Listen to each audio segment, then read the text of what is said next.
Fala, fala, fala, meu povo! Muito boa noite a todos. Deixa eu arrumar isso aqui. E aí, tá todo mundo me ouvindo? Eu vou botar o fone de ouvido para ficar um pouquinho mais fácil. Quero saber se tá todo mundo me ouvindo.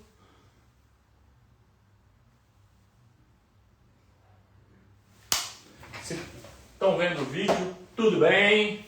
Se vocês entenderam o tema da live, pessoal, peço desculpas pelo pequeno atraso para entrar aqui na live, tá? Sejam todos muito bem-vindos. Estou vendo aqui o Felipe, o Fábio, Rafael, Rodrigo. Eu tava literalmente correndo. Inventei umas coisas aqui da minha cabeça maluca. Aí fui para jiu-jitsu, musculação, e depois ainda fui correr, fazer um treino de tiro. Thaísa, Celso, mas nós já estamos começando. Pessoal, de onde que vocês estão falando? Que cidade vocês estão? Eu vou abrir aqui o Instagram no meu tablet, porque eu quero pegar as dúvidas que vocês tinham, tá? Mas já vi aqui que deu problema. Então, pera aí, deixa eu fazer uma coisa diferente.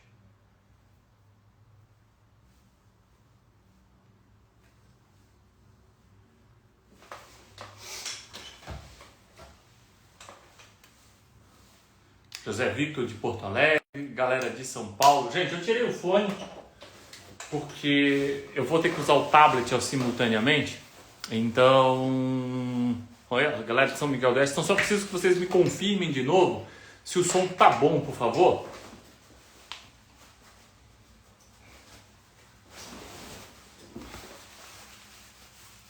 Tava correndo, eu tomei um banho. Achei que fosse estar com frio, mas não, tô com calor. Então vai de camisa também. Áudio bom, legal. Obrigado, Léo. Coribe, Bahia. Nossa, onde é que fica Coribe, né? Som tá ótimo, valeu. João, pessoal, vamos lá. Vamos começar? Então é o seguinte, deixa eu explicar para vocês essa live. Deixa eu tentar ser objetivo. Já enrolei vocês aqui um pouquinho no começo, mas vamos lá. Muita gente fica querendo comparar fundos imobiliários. Olha, China, que legal. Muita gente fica querendo comparar fundos imobiliários com alguns índices. IPCA, IMAB. Afinal de contas, fundos imobiliários ganham ou não ganham dos títulos públicos. Fundo imobiliário dá 4% de ganho real, dá 5% de ganho real, dá 6% de ganho real. Afinal de contas, né? O que gera isso? Aí, pensando nisso, eu fiz um post no meu Instagram. Na verdade, eu peguei, fiz um estudozinho simples. Nós somos assinantes do Com Dinheiro. Usei o Com Dinheiro para fazer o quê? Para medir o retorno de alguns fundos imobiliários numa janela de tempo. Tá? Numa janela de tempo. E essa janela de tempo ela foi bem curta. E algumas pessoas ficaram, poxa, mas essa janela de tempo é muito curta, são poucos fundos imobiliários. E aí eu vou botar aqui na tela para vocês esse estudo que eu fiz, esse gráfico que eu acabei fazendo, ok? Para vocês poderem ter uma ideia. De repente ele vai ficar muito pequeno para quem está assistindo no Instagram, mas de repente ele vai ficar um pouquinho mais instrutivo. Cadê esse gráfico?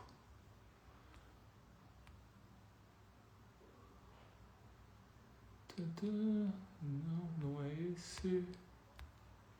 Aqui, esse gráfico aqui. Olha só.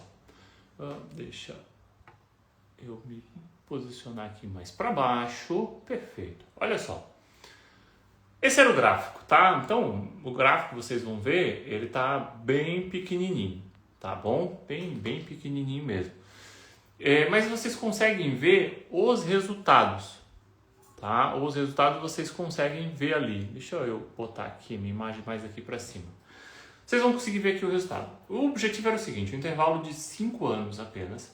E eu peguei Canip, HGCR, KNHY e CACR. Rodrigo, por que somente esses fundos imobiliários? Gente, aqui tem um ponto essencial para vocês entenderem, que é a ideia de não ficar comparando laranja com banana, tá? Fundo imobiliário, ele tem uma oscilação no seu valor de mercado por humores dos investidores. Se o fundo imobiliário fosse tudo mais constante, o seu valor de mercado seria sempre igual ao valor patrimonial. Ou seja, se o mercado fosse eficiente, como muita gente acredita ser, mas não é, o valor de mercado seria sempre o valor patrimonial. Bem, eu quero comparar o resultado de fundos imobiliários com a NTN-B. O que é a NT? Desculpa, com o IMAB. O que é o IMAB? IMAB é um índice, ok? Que mede o retorno dos títulos do governo indexados ao IPCA. Ok? Então, por que qualquer dúvida do investidor? Rodrigo, Tesouro Direto 2040 pagando juros de 7% mais IPCA. Pô, fundo imobiliário não consegue me dar isso. Por que eu vou comprar um fundo imobiliário? Né? Não, então peraí. Nós temos que pensar que o fundo imobiliário, obviamente eu comprei e no longo prazo ele vai me voltar o que eu recebi, mas ao longo desse prazo eu tenho uma oscilação do seu valor patrimonial. E a oscilação do valor patrimonial de um título do Tesouro, tá? A variação desse valor dele é o que gera a variação dos juros que nos permite comprar hoje com 7%. E essa variação dos títulos do Tesouro são exatamente o que afeta o valor patrimonial dos fundos imobiliários de recebíveis. Na verdade, afeta todos os fundos imobiliários. Mas aqui nós estamos tratando especificamente dos fundos imobiliários de recebíveis e eu quero que vocês entendam por que eu fiz o estudo deste formato. Ok, perfeito. Então, nós temos essa situação. Se um título do Tesouro ele começa a desvalorizar porque os juros estão subindo, o valor patrimonial de um fundo de recebíveis também vai desvalorizar. Tudo mais constante, o valor de mercado ou o valor justo desse fundo deveria ser o seu valor patrimonial. Então é esta medida que nós deveríamos usar para medir a capacidade de geração de resultado de um fundo imobiliário. A oscilação de mercado, a volatilidade de mercado, ela é um presente para nós investidores que podemos comprar mais barato e vender mais caro algumas vezes. Ela não pode ser vista como nossa inimiga, ok? E aí, o que eu acabei fazendo? Então vamos lá, vamos fazer o estudo. Fundos imobiliários de recebíveis, eles são fundos que investem em títulos de renda fixa, muito comparado com o Tesouro Direto. Poxa, então eu posso fazer um comparativo bem mais parecido. Só que eles possuem durations curtas. Eu não vou entrar aqui na explicação de duration agora, tá, pessoal? Porque é um tema que demoraria um pouco mais. Então, se não entender, ali dá um Google depois, alguma coisa do tipo. Só quero que você entenda o seguinte: durations curtas, eles possuem durations curtas. Então, eu queria títulos com durations curtas. Então, eu usei IMAB 5. Ok? Para quê? Duration curta. Eu não peguei o intervalo de 5 anos porque os fundos imobiliários possuem duration curta. Não, eu usei o IMAB 5 de comparação porque a duration dos fundos imobiliários são curtos. Então, beleza, então vocês já entenderam que eu usei fundos imobiliários de recebíveis pela similitude da variação do valor patrimonial mais imediato na medida que o Tesouro Direto oscila. Vocês já entenderam que eu usei o IMAB 5, porque ele vai medir os títulos do governo, né, os títulos do Tesouro de duração mais curta, ok? Me dando uma duration mais parecida com a dos fundos imobiliários de recebíveis. É o período. O período é necessário nós entendermos um pouquinho rapidamente da história dos fundos imobiliários. Os fundos imobiliários, apesar de terem sido criados em 93, eles tiveram uma grande evolução depois de 2012 apenas. Mas os fundos imobiliários de recebíveis, eles só tiveram uma evolução mesmo, só começaram a aparecer fundos imobiliários de recebíveis em um grande número e o valor patrimonial deles começou a crescer depois de 2019. Então é muito recente. De 2017 para trás, nós temos ali mais ou menos 7 fundos imobiliários de recebíveis, todos bem pequenininhos. Todos muito bem pequenininhos. E esse ponto que é importante de nós entendermos. Então, qualquer comparativo muito longo, ele fica um pouco mais difícil de ser feito. Dá para fazer? Dá, mas ele vai ser muito restritivo. Ok, perfeito. Então eu queria pegar só 5 anos para poder ter mais fundos imobiliários. Só para vocês terem uma ideia, eu queria ter medido a FHI, que é um fundo imobiliário que está voando desde a sua criação, mas ele tem 4 anos apenas. Daí eu disse, não, 4 anos é muito pouco, eu quero uma janela de 5 anos. E ok, peguei uma janela de 5 anos. E aí, por que apenas 4 fundos imobiliários? E por que essas datas específicas? Bem, aí tem um motivo também. O que mede, tá? O que mede a capacidade de geração de resultado de um fundo imobiliário de recebíveis é o quanto ele distribui de rendimento e a oscilação do seu valor patrimonial. Ok? Isso é essencial. Oscilação do valor patrimonial e quantidade de rendimento pago. Ah, Rodrigo, mas é o valor de mercado que eu investi. Ok. Mas lembre que o valor de mercado sofre a volatilidade do, vamos assim dizer, humor dos investidores. E isso deve ser entendido como um presente para você. Quando eu quero medir a capacidade de geração de resultado do produto em si, eu olho para valor patrimonial e rendimento. Ali é o que o gestor consegue controlar. O valor de mercado ele não consegue muito controlar. Claro, se ele é bom, ele vai tender ao valor de mercado estar mais perto do valor patrimonial quando o mercado está mais harmonioso, né? Então ele não vai ficar tão distante disso, ou às vezes até ultrapassar. E aí o que eu queria? Eu queria fundos imobiliários que, no meu intervalo de 5 anos, no meu D0, então no meu início do estudo, eles estivessem com valor de mercado igual ao valor patrimonial, ou muito perto, ali, uma oscilação de 1%, né? Porque eu também não conseguiria ter o nível de precisão perfeito. E fundos imobiliários que esses mesmos fundos imobiliários estivessem hoje próximo do seu valor patrimonial, ou seja, praticamente do seu valor patrimonial.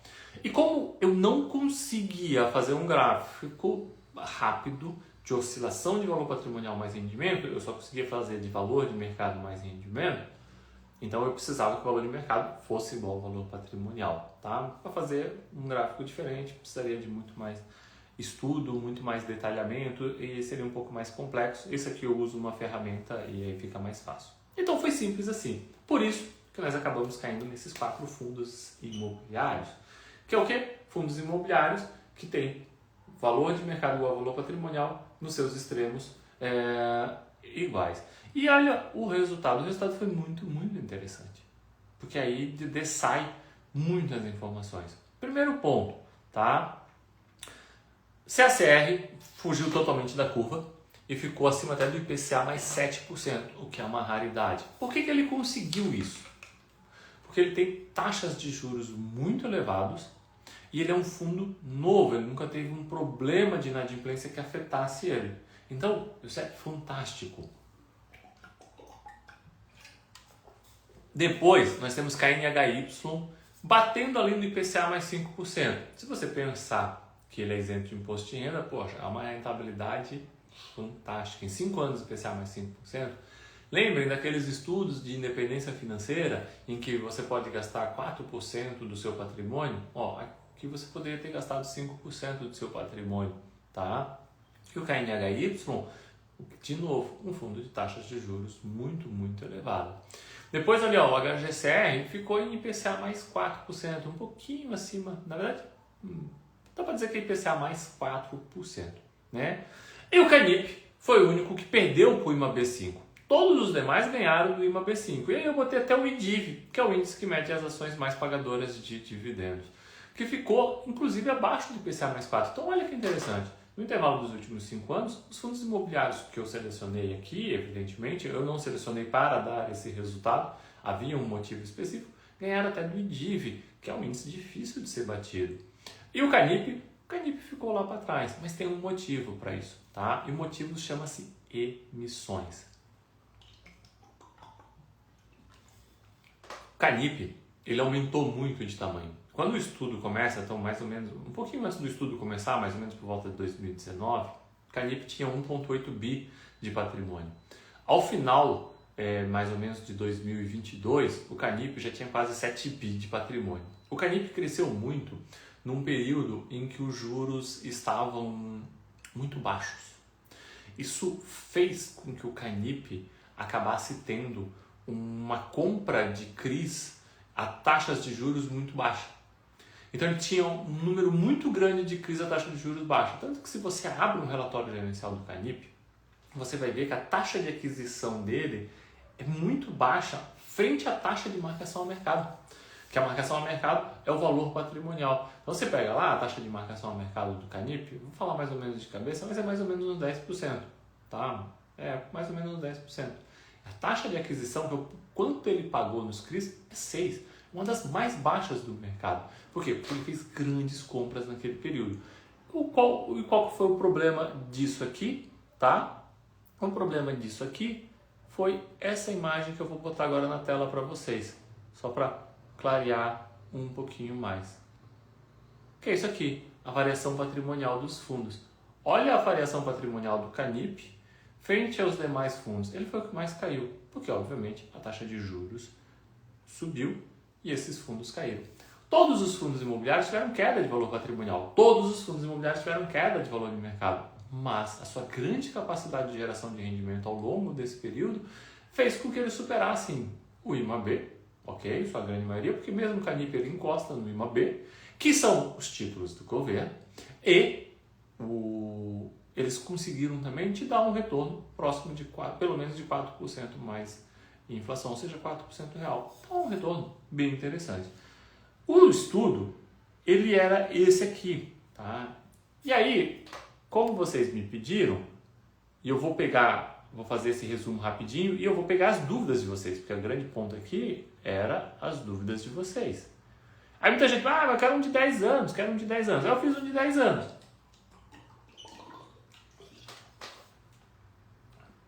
E aí, obviamente, por de 10 anos, a mesma coisa. O valor de mercado no início tem que ser igual ao valor patrimonial. O único fundo que eu tinha para fazer isso era o HGCR. Eu não tinha nenhum outro fundo. Nenhum outro fundo.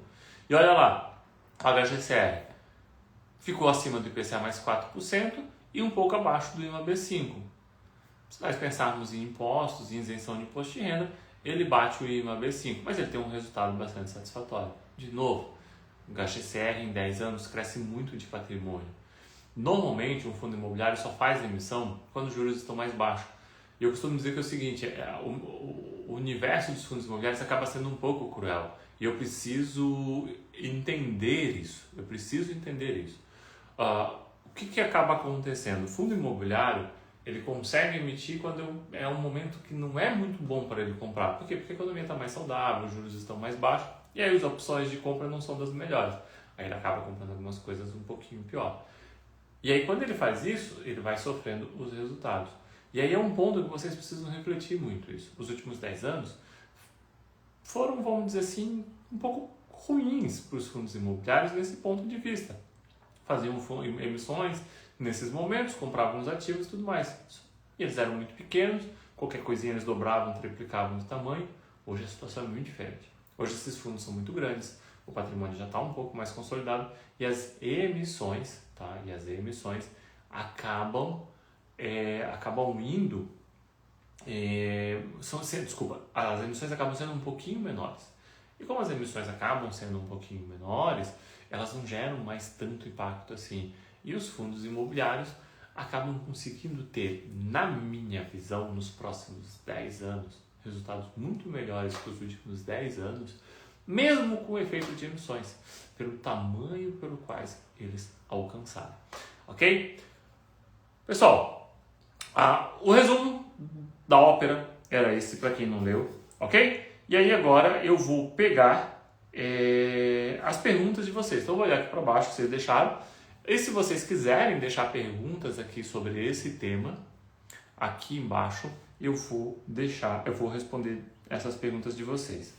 Então deixa... O que eu fiz aqui? Vamos lá. Eu tenho uma pergunta aqui do Marcelo, e essa é uma pergunta bem comum, tá? Que ele diz o seguinte: esse gráfico é total retorno, né? Ou seja, é o retorno total? Soma os rendimentos? Sim, gente. Sempre que vocês olharem um gráfico, em qualquer lugar, partam do pressuposto que ele é um total return. Ou seja, ele soma a variação de cota, ok? Isso não significa que a cota só subiu, pode ter baixado também, e ele soma rendimento também. Esse é o ponto principal. Tá? Vamos lá. E aí, isso é um ponto até importante, tá? Eu sempre me pergunto isso. É total return esse gráfico? Sempre que me pergunto isso, eu fico pensando qual que é a narrativa que a pessoa está se contando sobre os fundos imobiliários. Porque todos nós contamos narrativas para nós o tempo todo, né? O mundo é feito de narrativas. E aí, o ponto que acontece é o seguinte, é a ideia de que eu posso investir em fundos imobiliários, eu posso gastar a renda e as cotas vão me proteger da inflação. Gente, tirem isso da cabeça de vocês. O grande retorno do fundo imobiliário surge do rendimento. Hoje de manhã eu gravei um programa chamado Ligue dos FIIs com o pessoal da Infomoney. Vai ao ar amanhã, quarta-feira, né? Então, hoje é terça-feira, dia 10, vai ao ar quarta-feira, dia 11. Nós falamos bastante sobre isso. Tire isso da cabeça. Cada classe de fundos tem uma forma de se comportar frente a essa inflação. Fundo de recebíveis, a inflação vem toda no rendimento. Tem a menor possibilidade de vocês quererem se proteger da inflação com variação de cota. Tudo, um mercado perfeito, um mercado bonito, a cotação tende a se manter estável. Não tem nenhum tipo de oscilação. Ela vai ter as oscilações ali, porque o valor patrimonial vai oscilar e tudo mais, mas ela vai ter um ponto que não teria muitas oscilações do valor patrimonial. Então, todo o retorno de um fundo imobiliário recebível vem do rendimento. Isso não tem problema. Porque como eu mostrei para vocês, muitos fundos bateram o IBAB5, que mede o Tesouro Direto. Teve fundo ali que bateu o IPCA mais 7%. Mas tudo veio do rendimento. Tudo veio nesses casos especificamente, tudo veio do rendimento, porque o valor patrimonial caiu. E como eu peguei valor de mercado em períodos em que ele era igual ao valor patrimonial, nós podemos usar isso como uma premissa absoluta. A menor queda foi do CACR, mas ainda caiu. Então todo o retorno ele surge do rendimento. Tá? O fundo imobiliário tem muito retorno vindo do rendimento. E por alguma maluquice, que eu não sei o que acontece com alguns investidores, eles ficam bravos com isso, porque eles queriam que o valor de mercado, o valor patrimonial é que subisse, não o rendimento. Isso não faz o menor sentido. É claro que num fundo de tijolo a história é um pouco diferente. O imóvel está lá, está valorizando, então o valor patrimonial tende a subir um pouco. Se o imóvel não for vendido, essa inflação ela não é distribuída ao investidor. Mas não vem ao caso agora, nesse momento. Tá?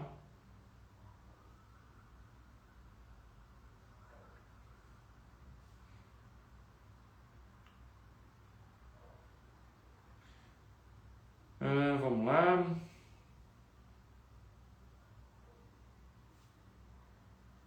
Ó, pergunta aqui do Pikachu dos investimentos. Os FIs tendem a emitir e alocar quando o valor de mercado está acima do valor patrimonial, pois não podem emitir abaixo para não destruir valor. Perfeito? Isso aí mesmo. Tá? Alguns fazem, né, gente? Aí nós somos críticos. Isso ocorre quando os juros estão baixos, então o fundo cresce alocando em juros baixos. Perfeito? Por outro lado, no cenário de juros altos fica mais difícil emitir. Quase nenhum FII hoje está emitindo. Ótimo. Perfeito? Isso aí. Esse efeito no longo prazo não é prejudicial? Sim, exatamente. Pikachu, você foi perfeito. A tua pergunta é ótima e foi mais ou menos o que eu tratei aqui um pouquinho antes. Então vamos lá. É o seguinte, isso prejudica os fundos imobiliários? Sim, e é o que prejudica ali. Quando eu pego a história dos fundos imobiliários, eu entendo que as emissões, algumas foram prejudiciais porque o gestor foi sacana mesmo, e nós temos que ser muito críticos, e foram muitos fundos imobiliários que tiveram isso, tá? Eu não digo que eles foram ruins ou burros, porque quase todos são extremamente inteligentes, tá? É porque realmente eles botaram o interesse deles na frente dos cotistas. Mas em muitos casos não, em muitos casos foi apenas a perversidade do sistema que foi criado, e é assim que funciona, não tem como fugir disso. Tá? Então esses 10 anos para trás, eles foram ruins. Agora pensa o seguinte, olha o Canip. O Canip eu acho que é um exemplo muito bacana. Em 2019, 1,8 bi, ele já era bem grande, tá? Mas era 1,8 bi. Em 2022, 7 bi. Olha que diferença, olha que crescimento, um crescimento assustador, exatamente como você falou, em juros baixos. E aí isso acabou sendo, de certa forma, prejudicial. Quando os juros inverteram, se os juros não tivessem invertido, se os juros não tivessem subido tanto, não teria sido tão prejudicial, mas o juros subiu muito. Isso acabou sendo muito prejudicial ao Canip. E aí você pergunta, nossa, mas então eu não vou investir em fundo imobiliário? Não, gente, é isso que vocês precisam entender para poder alocar o dinheiro de vocês adequadamente. Se você compra Canip hoje, tá? Além de você comprar um fundo que caiu muito o valor patrimonial, você está investindo num fundo de 7 bi. Quando essa equação inverter, então, quando os juros caírem, né, o valor patrimonial dele vai subir, ok? O valor patrimonial dele vai subir, e aí, quando o valor patrimonial dele subir, o valor de mercado também sobe, ele faz a emissão. Gente, uma emissão de 1 bi hoje é muito dinheiro. Ele já tem 7 bi, não vai mais mudar muita coisa dentro desse fundo imobiliário.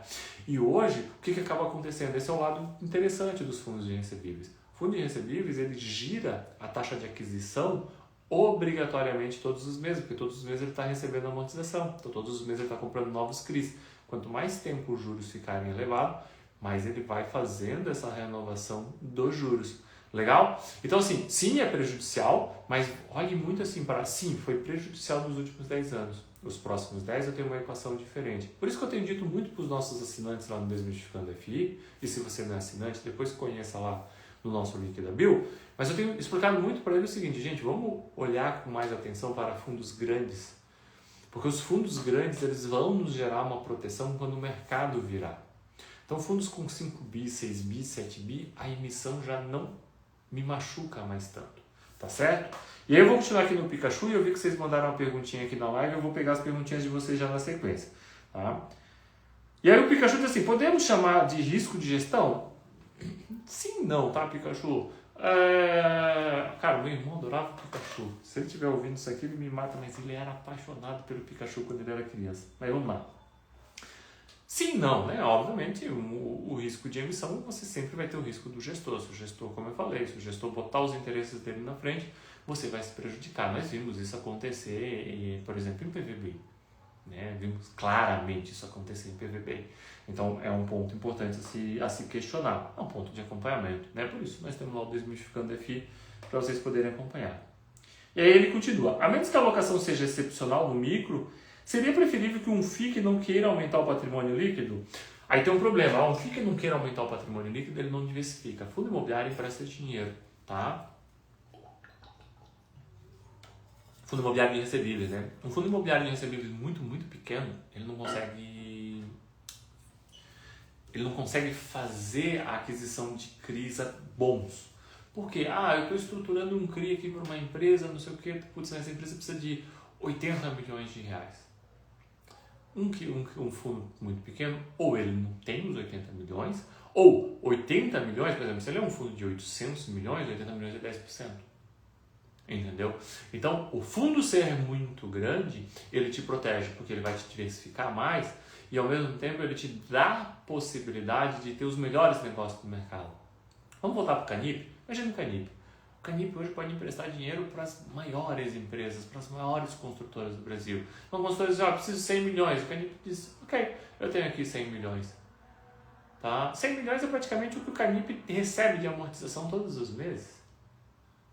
Ele virou um banco, você entendeu? Então você tem muita proteção ali. Esse é um ponto essencial para se olhar. Eu olhei o gráfico lá do Rodrigo, o Canip perdeu para o IMAB. Entendam por que ele perdeu. Ele perdeu por causa daquelas emissões. E aquelas emissões, naquele formato, não vão se repetir. E você está comprando um valor patrimonial muito amassado. Ok? Vamos lá. Deixa eu pegar aqui agora as perguntas de vocês. Vamos lá. Cadu. Fala, Rodrigo. Fala, Cadu. Cadu diz o seguinte, tenho aplicado o seguinte raciocínio. Tenho exposição via fundo imobiliário de CRI em IPCA e em CDI. Confere, numa estratégia de diversificação faz mais sentido?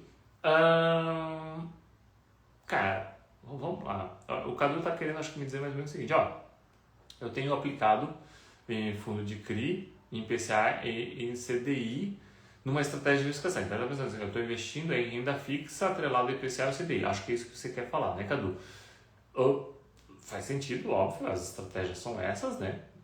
Investir em títulos de renda fixa atrelado ao IPCA e ao CDI. E lembrando, investimento em títulos de renda fixa, investimento em títulos de dívida são extremamente rentáveis, especialmente no Brasil. Nos Estados Unidos, Howard Marks só investe praticamente em títulos de dívida, gente. Ele ganha muito dinheiro, é um dos grandes gestores do mundo. Então faz muito sentido. Agora você não pode, tá, Cadu, fazer uma confusão e pensar que fundo imobiliário de recebíveis é um investimento em renda fixa.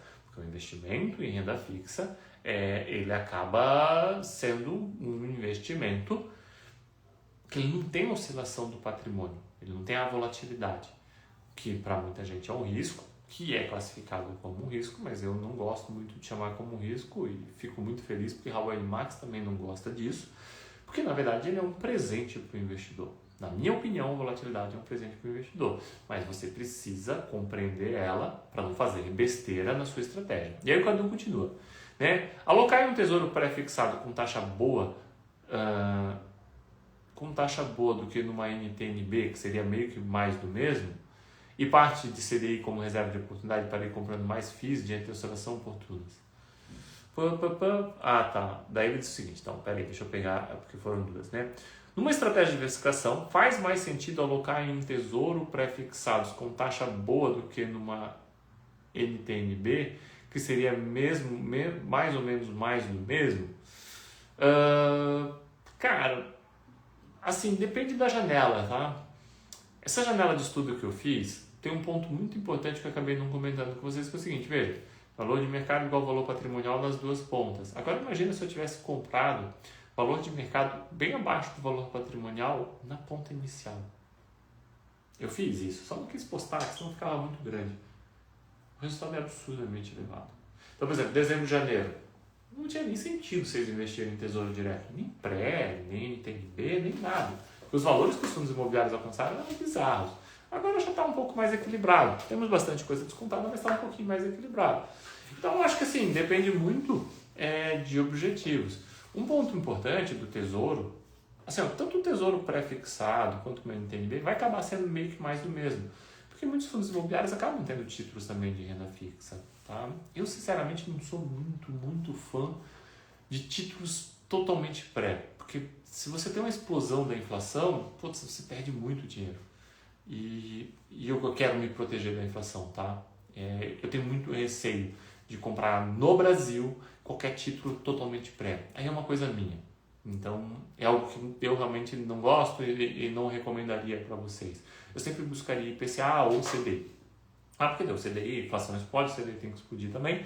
Então, acaba te tendo uma proteção um pouco melhor. Ainda tem uma preferência um pouco maior por títulos atrelados ao IPCA. Então, você vai acabar tendo mais ou menos um pouco do mesmo, só que você tem que levar uma coisa em consideração. Títulos do Tesouro, eles têm vencimento. Então, o que eu quero dizer com isso?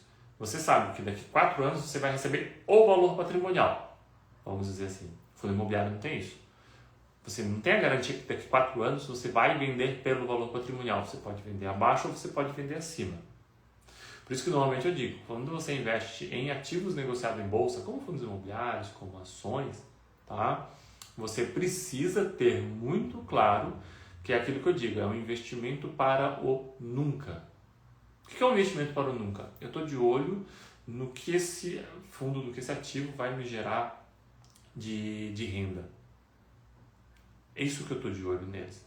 Eu não estou de olho no quanto ele vai valorizar, ou se ele não vai valorizar e eu vou conseguir vender e ele não vai cair.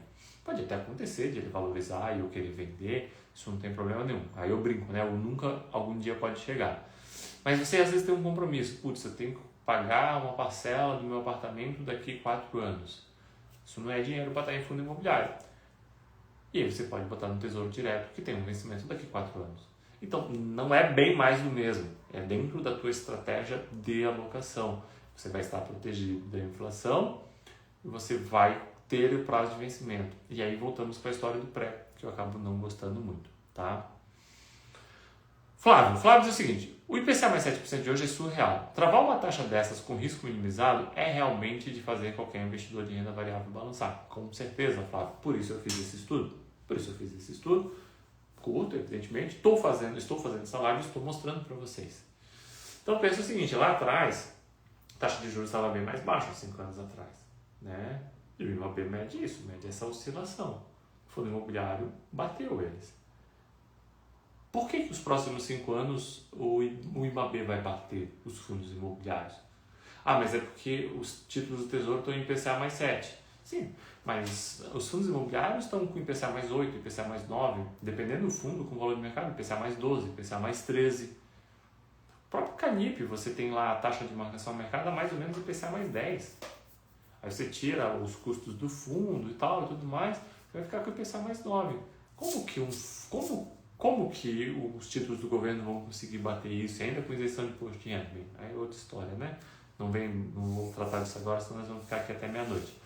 Mas, você entendeu? Agora, claro, você pode dizer o seguinte, putz, Rodrigo, mas lá eu tenho uma certeza. Sim, lá você tem a certeza, você tem um prazo de vencimento, você não tem tanto risco de inadimplência, você não tem tanto risco de default, aí volta para a pergunta do Cadu. Você tendo a diversificação nos dois, você acaba, putz, eu tenho aqui um pouco menos de risco e eu vou ter esse retorno, porque eu tenho uma grande chance de ter um retorno maior. Eu equilibrei a minha carteira e equilibrei e eu voltamos e eu equilibrei, tá, a minha propensão a correr riscos. Por isso que eu digo, cada carteira ela é muito individualizada, gente. Cada carteira ela é muito individualizada. Por quê? Porque vocês precisam fazer dentro desse cenário de quanto risco eu consigo correr, tá? Entendam bem isso. Deixa eu pegar aqui mais uma perguntinha, porque eu prometi que eu ia responder as perguntas que vocês deixaram lá no feed, né? Então vamos lá.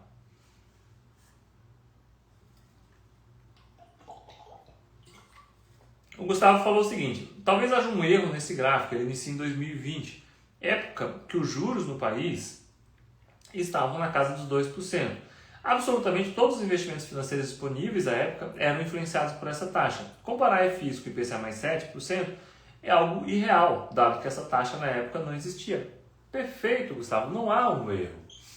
Eu expliquei bem aqui o porquê que eu usei aquele período ali. Porque é o que eu tinha para usar, eu não tinha como pegar um período muito longo. Até fui no HGCR para fazer um de 10 anos, mas não tinha como. E aí a sua intervenção aqui ela é extremamente apropriada, porque olha só que interessante, naquela época a taxa de juros era IPCA mais 2%. Na verdade não, tá? A Selic estava na casa dos 2%. Os títulos do governo eles estavam em mais ou menos IPCA mais 3,2, 3,3, tá? Então nós tínhamos ali 3,2, 3,3 de juros reais. A Selic estava num patamar irreal. E aí o que você precisa levar em consideração? Mesmo nesse cenário, todos os fundos bateram IPCA mais 4%. Né? O CANIP ficou ali um pouquinho para baixo, mas pouca coisa. O CACR bateu o IPCA mais 7%. Olha só, mesmo dentro desse cenário, eles bateram isso. O valor, pensem nisso, gente, o valor patrimonial deles refletia esse IPCA mais 3 e pouco. Tá?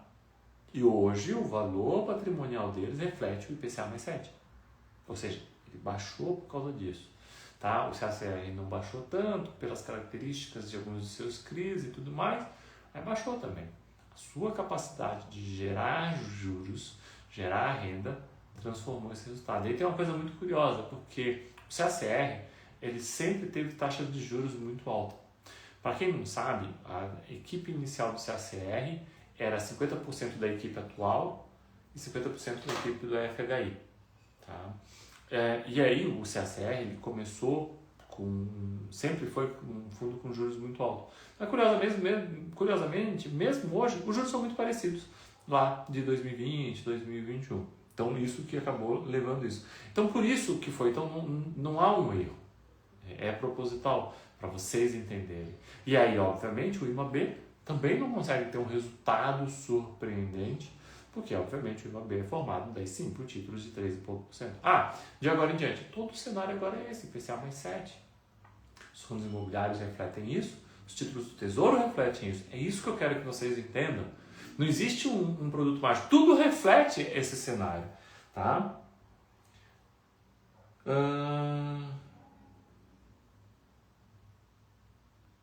E ele continua, e ele diz o seguinte, resumindo, esse gráfico seria o mesmo que comparar os investimentos disponíveis atualmente com, por exemplo, IPCA mais 14%. Não é. Tá? O IPCA mais 7% ele foi só uma medida para vocês entenderem. Às vezes o investidor fica nessa, nossa, eu quero saber o que é isso aqui, o que me dá de melhor. Não existe isso, gente. Você precisa entender os produtos. E quando eu trago esse tipo de conteúdo é para vocês entenderem os produtos e para vocês poderem investir adequadamente. Ontem eu assisti a uma palestra e a pessoa começou o seguinte, olha, eu ensino para quem quer aprender. Muitas vezes eu dou uma palestra e nem todo mundo está querendo aprender. Vai entrar por um ouvido e sair por outro ouvido. E faz parte. Eu estou aqui também para ensinar para quem quer aprender. E uma das coisas importantes não tem facilidadezinha. Quando eu faço um gráfico desse é para vocês conseguirem entender. E não dizer assim, este é o melhor fundo imobiliário porque ele bateu o IPCA mais 7. Este é o melhor investimento porque ele bateu nesta janela de tempo. E aí eu vou botar aqui o gráfico de 10 anos de novo na tela para vocês. E obviamente eu faço uma provocação. Vejam no gráfico de 10 anos quem tem o melhor resultado. IDIV.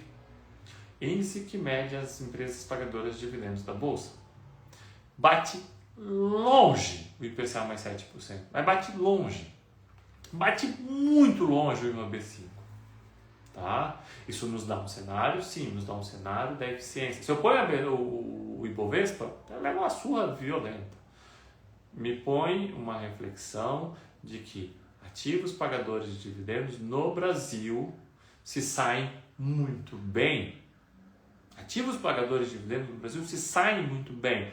Por quê? Porque quando eu pego em ações, eles são ativos mais maduros, eles são ativos com fluxo de caixa muito melhor, eles são ativos que já têm uma atividade operacional de menor risco. Eu não tenho grandes explosões como muitas vezes eu vou ter fora das ações que estão no IDIV, mas eu vou ter uma rentabilidade constante. Depois, aí é uma teoria, tem no meu YouTube lá até que eu explico, que é o seguinte: você receber dividendo quando o mercado está mal precificado é a melhor forma de ganhar dinheiro. Mas aí é outro assunto. Isso se reflete um pouco nesse gráfico. Isso significa que as ações de dividendos é a melhor coisa do mundo? Não obrigatoriamente. Mas, na minha opinião, vocês deveriam investir em ações também. Sempre falei, o fundo imobiliário passa bem longe de ser a última bolachinha recheada do pacote. Bem, eu bolachinha recheada não vejo já faz muito tempo, né, com essa minha vida fitness. Mas o objetivo, gente, é esse, tá? Tá, Gustavo? Então esse era o grande objetivo. Não é, aí diz assim, algo totalmente inútil, dado que essa taxa não existia na época. Não, é algo extremamente útil. Útil para vocês entenderem, tá? Como que isso aconteceu? Por que isso aconteceu? Por que o CACR bateu o IPCA mais 7? Por que o Canip não bateu o IMAB5? O grande objetivo era comparar com o IMAB5. Não era nem comparar com os IPCA. Tá? Mas, obviamente, eu aproveitei e comparei com os IPCAs também. Porque o IMAB5 sofre a mesma oscilação que o valor patrimonial dos fundos imobiliários. Na verdade, o correto é eu dizer o contrário. O valor patrimonial dos fundos imobiliários sofre a mesma oscilação do IMAB5, já que, né, os títulos do Tesouro aqui acabam influenciando nos fundos imobiliários e não o contrário. Tá?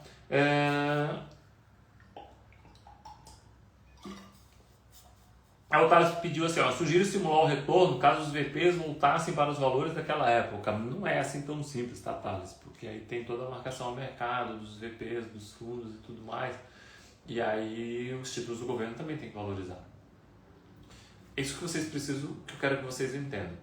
O valor patrimonial dos fundos imobiliários vai voltar para o mesmo valor de 2020, quando os títulos do governo tiverem uma queda na taxa de juros. Obrigatoriamente para 13 e pouco? Não. Não, por quê? Por que não? Vem a história do aprendizado. Rodrigo, em 2020 os títulos do governo era 3 e pouco mais IPCA. Então significa que os títulos do governo, né, de 5 anos, eles precisam voltar para 3,5 mais ou menos mais IPCA para esses fundos imobiliários voltarem para aquele valor patrimonial de 2020? Não.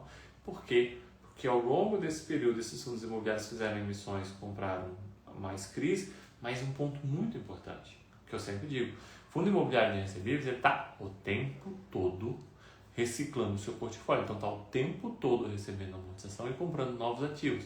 Ao longo desse período, ele foi comprando novos ativos com taxas de juros mais elevadas, ok? Com uma marcação que já reflete a taxa de juros atuais, então quando estava 6 era 6, quando estava 6,5 era 6,5, quando estava 7 era 7. Então, quando os juros caírem, esses títulos vão valorizar. Então, ele não precisaria ir para 3,5% para voltar aquele valor patrimonial. Eu calculo até que para voltar valores patrimoniais, por exemplo, o Canip é o mais, vamos dizer assim, o que tem a taxa de aquisição mais baixa de todos. pelo que eu já expliquei. Então o Canip, para ele voltar para aqueles valores patrimoniais, um tesouro direto precisaria cair aí para uns 5%. Parece algo bem difícil. Agora os outros, caindo ali para uns 5,6%, 5,7%, eu já volto um pouco.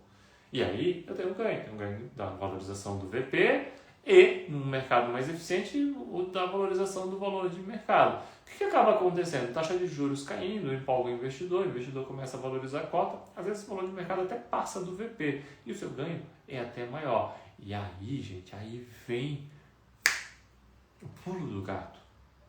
Por isso, Gustavo, não é inútil, porque a utilidade de tudo que eu fiz é vocês compreenderem isso.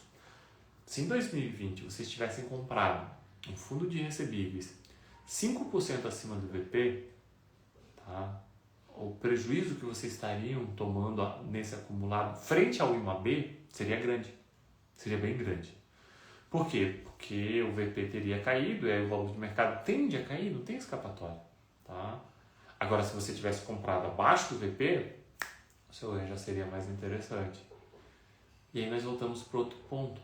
Quando esses valores de mercados começarem a passar consideravelmente do VP, indo na linha do que o Benjamin Graham nos ensinava sobre o fato de que o mercado é um ser bipolar, que oscila, né, entre depressão e euforia. Então, se em algum momento o mercado voltar a ficar eufórico e esses valores de mercado passarem muito do VP, vocês precisam refletir se não é o momento de botar esse lucro no bolso. Muitas vezes pode fazer mais sentido você vender esses fundos e até ir para título do governo. Tá? Por quê? Voltamos à história do gráfico do IMAB. Eles bateram o IMAB quando o valor de mercado e o valor patrimonial são iguais nas duas pontas. Quando eu tenho as oscilações para baixo ou para cima, se você é um investidor mais ativo, você pode movimentar isso. Se você não é um investidor mais ativo, se você quer simplesmente ter sua carteira para gerar renda, não tem problema. Só nunca descuide da necessidade de reinvestimentos. Ok? Gente, eu estou respondendo perguntas de vocês que vocês coloquem aqui também, tá? Tem uma pergunta aqui, mas ela é sobre a tributação. Então, nesse momento eu vou dar uma pulada. Deixa eu só ver aqui.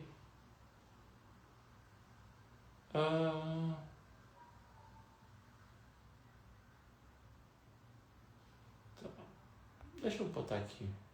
Ó, o Tônio perguntou o seguinte: Rodrigo, uma dúvida. Com essas medidas do governo de cobrança de IR sobre os CRIs, os fundos imobiliários podem ser prejudicados de alguma forma? Ele está perguntando não da tributação dos FIs, mas da tributação dos CRIs. Tá? Então é o seguinte, gente, já estão falando em tributar os FIs.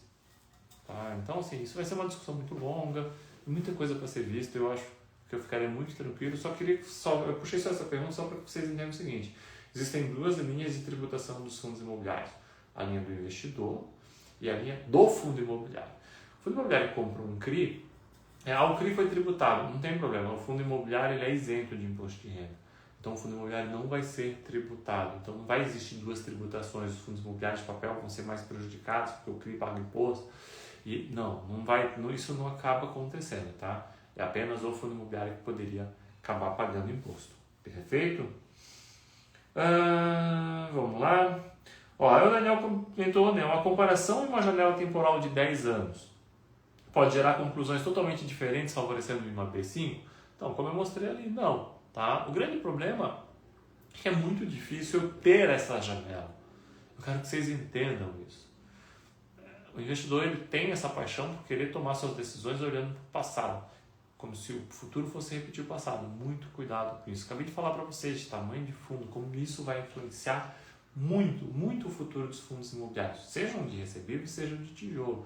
Hoje nós estamos falando muito de fundos de recebíveis, mas aí eu vou até sugerir vocês a assistirem esse programa que nós gravamos para o Infomani, do Liga de FIIs, que vai ao ar amanhã. Eu acho que lá nós falamos de todas as classes.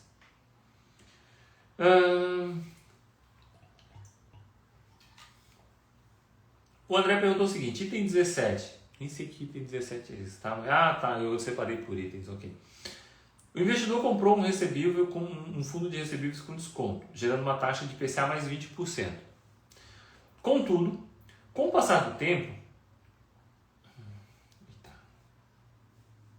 Me perdi aqui, gente. Aqui. Não. Por que o Instagram faz essas coisas, né?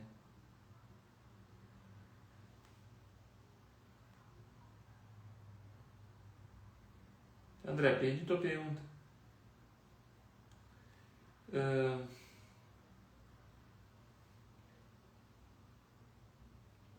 Então vamos para a pergunta do Leandro.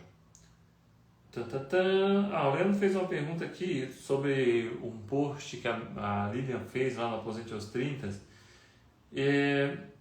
Leandro, ela fez, eu acho bem válido o que acabou sendo feito, mas evidentemente você tem que, novamente, conseguir interpretar, que é um pouco do que eu trouxe aqui. Tá? Gente, a pergunta do André era tão boa e desapareceu completamente. Eu não sei o que aconteceu.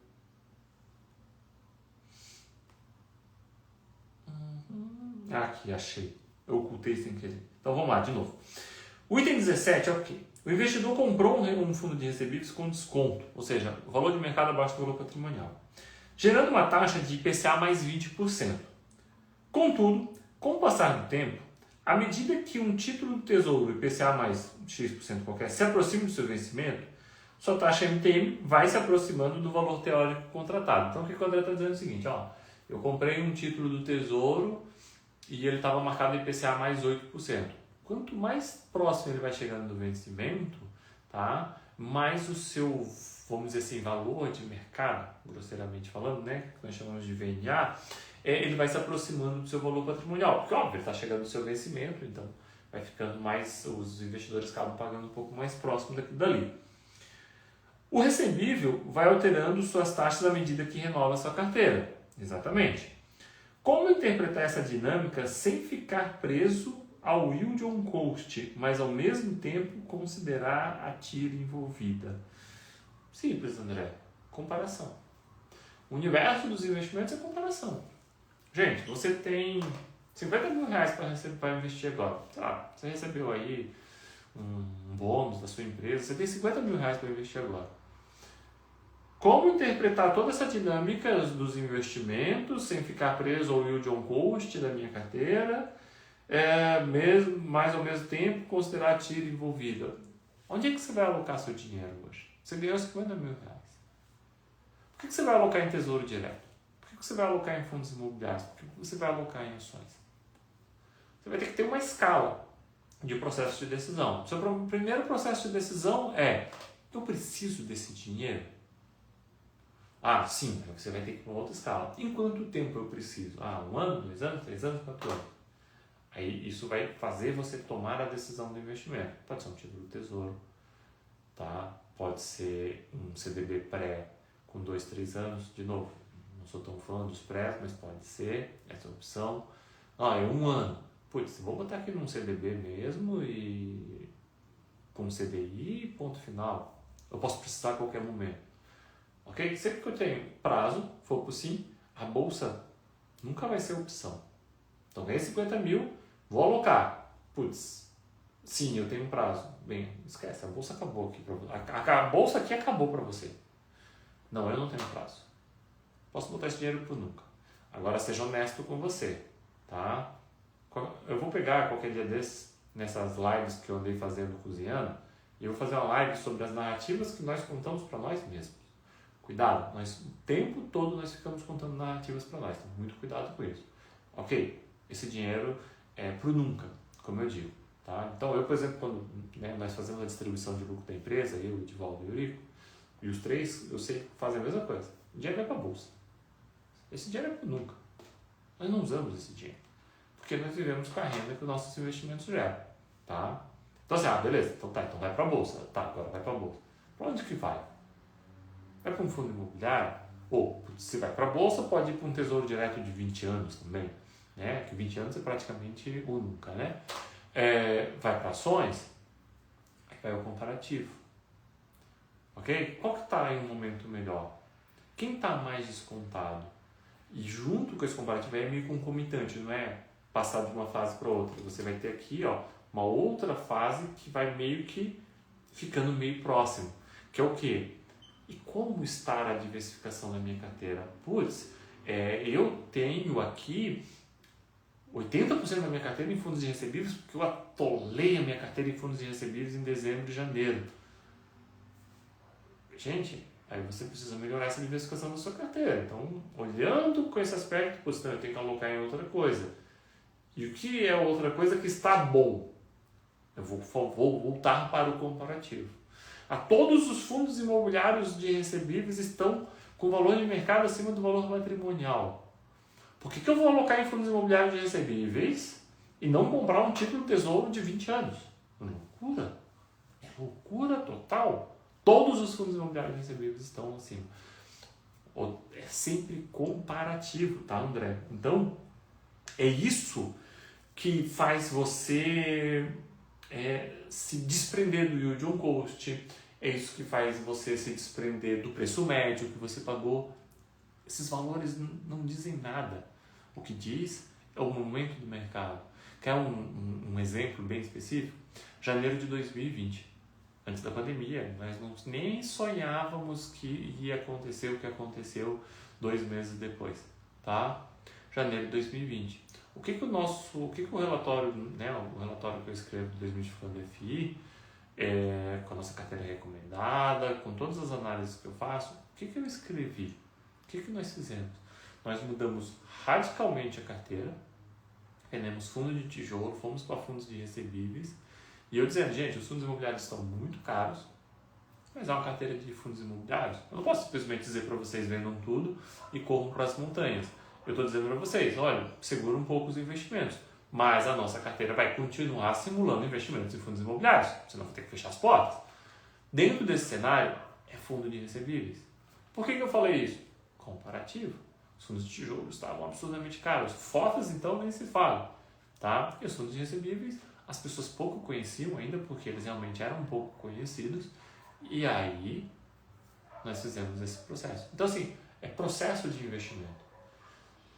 As pessoas parecem que investem sem ter este processo muito claro. Então, ele começa com um porquê, para onde vai o tempo, né? Então, qual que é o tempo, qual que é o meu prazo? Eu vou para um lado, eu vou para o outro.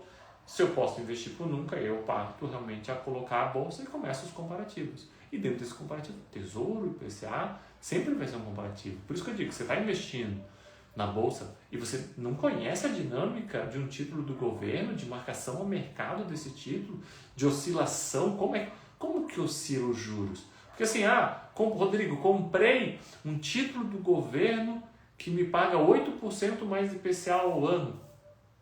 Mas eu recebi aqui com juros semestral, mas é que eu recebi meu juros semestral e ele me pagou só 2,99. Cadê o resto? Não era para ter recebido 4, entendeu? Não, 8% é a ti, com base no valor que você pagou e o valor que você vai receber. Você precisa entender isso. Se você não entende isso, você fica um pouco perdido em bolsa de valores. A própria compreensão que tem, tá? Tá, André, eu acho que era isso aí.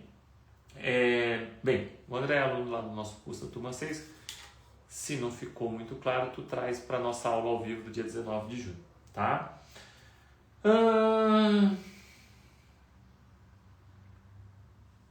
Vamos lá. O André tem outra pergunta aqui que eu acho que vale a pena também. O Tesouro IPCA com juros semestrais paga 2,95% do VNA ao semestre. Então, como eu falei para vocês, mas está 8%. Não, ele vai pagar. É 2,95%, agora eu não lembro, André, se é 2,95% ou 2,99%, mas eu acho que é 2,95%, você tem razão, tá? Os recebíveis pagam um valor sobre o valor patrimonial de um pacote de juros e amortização das dívidas adquiridas. Na verdade, André, o mais correto de dizer é que os fundos de recebíveis, eles pagam um valor com base no valor de face dos títulos. Então, ele não é bem o valor patrimonial, tá? Porque o valor patrimonial ele já reflete a marcação a mercado. Então, é sempre com base no valor de face. O problema é que nós não conhecemos o valor de face. Com exceção dos fundos da Kinea e da Vex, nenhum outro fundo é conhecido o valor de face, tá? Então, eu não posso usar o valor patrimonial como base. Assim, não podemos comparar o dividend yield semestral de um com o outro. Perfeito, não tem mesmo como comparar, tá? Por outro lado, ao final, os títulos do Tesouro com juros semestrais deixarão o patrimônio corrigido pela inflação. Sim, isso é um ponto interessante. Nos títulos do Tesouro do governo, de repente seja isso que as pessoas façam muita confusão com os fundos recebíveis, Então eu comprei um título do Tesouro com juros semestral, né? E aí eu vou recebendo aquele meu juro semestral de R$ 2,95 e ao final eu vou receber um valor. Esse valor está protegido pela inflação. Então, realmente eu vou receber um valor mais a inflação. Então, tecnicamente, muita gente até acredita, eu poderia gastar totalmente esses juros. Não pode, tá? Você acaba perdendo um pouquinho, tem um pouquinho de tributação que acaba comendo um pouquinho. O ideal é que você consiga reinvestir um pouco, senão você vai acabar tendo perda. Mas sim, comparado com o fundo de recebíveis, você tem uma proteção do patrimônio, do principal, muito mais alto frente à inflação. Só que, óbvio, o teu rendimento é muito mais baixo, né? Você ganha 2,95 no semestre, hoje em dia qualquer fundo de recebíveis te paga 7% no semestre. É uma diferença bem considerável, né?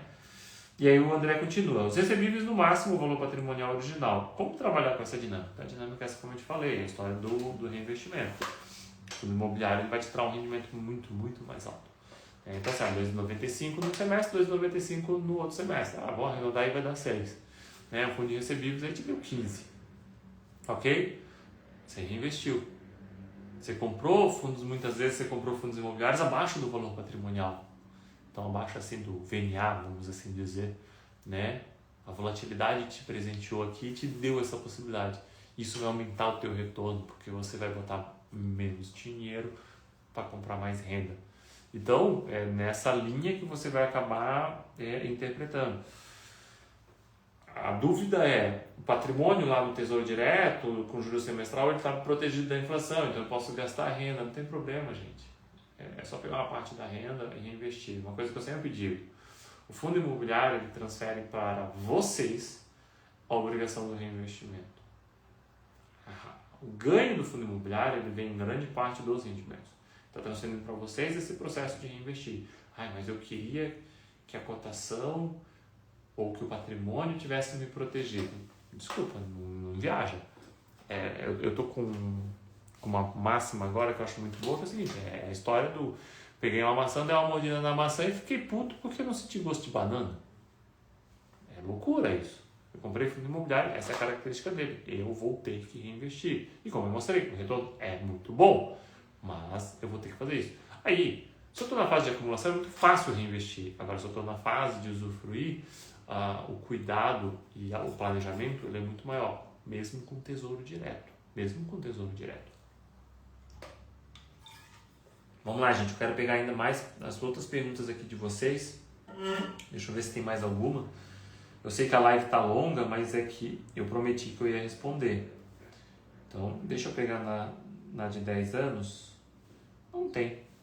Nossa, acabaram aqui as perguntas. Deixa eu ver se vocês têm alguma coisa que vocês botaram aqui para mim. Tá.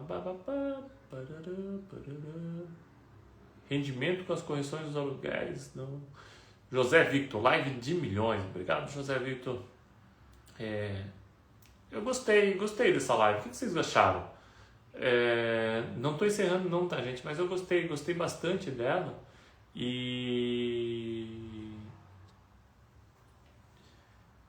esse ponto que eu tratei agora, ele merece uma live específica do processo decisório. Putz, eu tenho prazo, não tenho prazo? Então, vai ser uma live que eu ainda vou fazer, tá? Quem sabe essas aí quando eu volto da academia e fico lá conversando com vocês enquanto eu estou cozinhando, ok? Pessoal, quem perdeu, quem chegou depois, a live vai ficar gravada, tá? Logo que acabar aqui, já vai... O Edivaldo entrou, e o Edivaldo já quer que eu abra a turma 7 do curso aqui.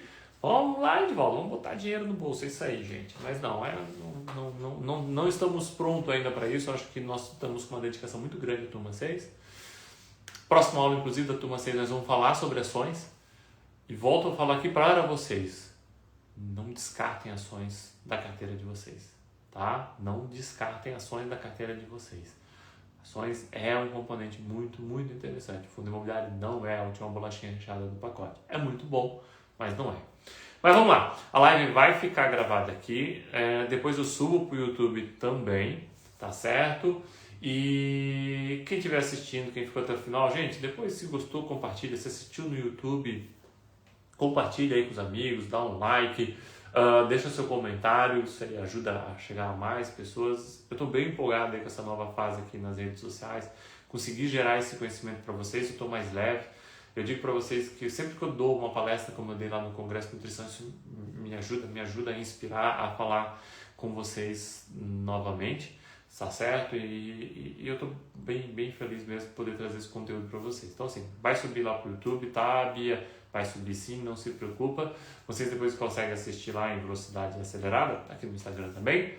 E amanhã, quarta-feira, sobe esse programa aí do pessoal da Infamoney, que eu acho que ficou bem legal, tá? Ficou bem bacana mesmo essa questão de inflação em fundos imobiliários. Aí eu fiz uma participação em que eu explico bem o efeito da inflação nos fundos de papel, nos fundos de tijolo e nos FOFs. Assistam lá e depois até comentem aqui comigo. Pessoal, muito obrigado. Uma excelente noite para vocês. Eu vou responder o Edivaldo, que o WhatsApp aqui ficou piscando aos montes do que apareceu de coisa dele. E depois eu vou deitar para descansar, porque hoje foram 3 horas e meia de atividade física. Foi puxado hoje. Eu tô com as ideias malucas aqui, mas depois eu compartilho com vocês umas ideias doidas que eu tive de novo com a atividade física. Forte abraço, pessoal!